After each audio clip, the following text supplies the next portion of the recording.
मेरी झांसी में थी, मेरे हस्बैंड भी एक्सपायर हो गए, मुझे खुद ही का चलाना पड़ता है। कैसे एक्सपायर हुआ आपके हस्बैंड? कोविड के टाइम पे खत्म हो गए थे। कोविड के टाइम पे खत्म हो गए थे। मैं भी 4 साल की बेटी को घर पे छोड़ के आती, 3 साल हो गए लोग आते होते, क्योंकि हम लोगों को कोई विश्वास नहीं होता। क्या उत्तर प्रदेश में सैकड़ों लोगों के जीवन में कोरोना ही लिख दिया गया?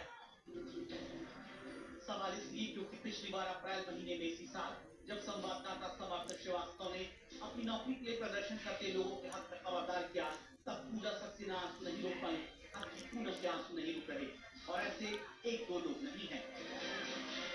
हमेशा ऐसा नहीं बोलते हैं कि आप लोगों का काम हो रहा है, आप लोगों का काम होगा। नौकरी करने के बाद भी अगर से निकाल दिया गया, बार बार इन्हीं का रास्ता देख रहे हैं, कहीं से जो है थोड़ा सा कृपा कर दे, लेकिन नहीं सर कर रहे हैं। ये वो लोग हैं जिन्हें कोरोना के दौरान वॉरियर कहा गया। ये वो लोग हैं जिन्हें महामारी के दौरान अस्पतालों में स्टाफ नर्स से लेकर लैब टेक्नीशियन के तौर पर काम पर रखा गया, लेकिन फिर उन्हीं कोरोना वॉरियर से कह दिया गया, आपका काम अब 3 साल से नौकरी के लिए ये संघर्ष कर रहे हैं। इसके बाद सरकारी व्यवस्था को जब लगातार आज तक खबरदार करता तो 2700 में से रुला कर किसी तरह 2400 लोगों को फिर से कहीं ना कहीं नौकरी दी गई, लेकिन 300 लोग अब भी अपनी नौकरी के लिए रोज प्रदर्शन को लाचार हैं। आज वो मुख्यमंत्री और हेल्थ मिनिस्टर ब्रजेश पाठक के आवास के बाहर आने के लिए मजबूर है। ये कोई और नहीं है, ये वो लोग हैं जो समायोजन के तहत हेल्थ डिपार्टमेंट में कार्यरत थे, संविदा पे कार्यरत थे, और उस वक्त इस विभाग की रीढ़ बने हुए थे, जिस वक्त इस विभाग की पूरे देश को, पूरे राज्य को सबसे अधिक जरूरत थी। आश्वासन दे दिया जाता है कि कुछ काम नहीं होगा सर। माननीय मंत्री जी को सारी बातें पता है, हम लोग कई बार उनसे शेयर भी कर चुके हैं अपनी बातें, बस वो इग्नोर करते हैं हम लोगों को। उन्होंने तो लिखा है ना कि आपको करना है, बस वल्ली आश्वासन नहीं दिया गया है। ट्विटर में लिखा है ना कि के बाद भी तो सबसे बड़े अधिकारी माननीय मंत्री जी हैं, फिर आगे क्यों नहीं हो रहा है? उन्होंने आदेश दे दिया तो ऊपर तक बात क्यों नहीं कर? सर्वे सर्वा है तो हम लोग को ऊपर तक बातें जानी चाहिए ना।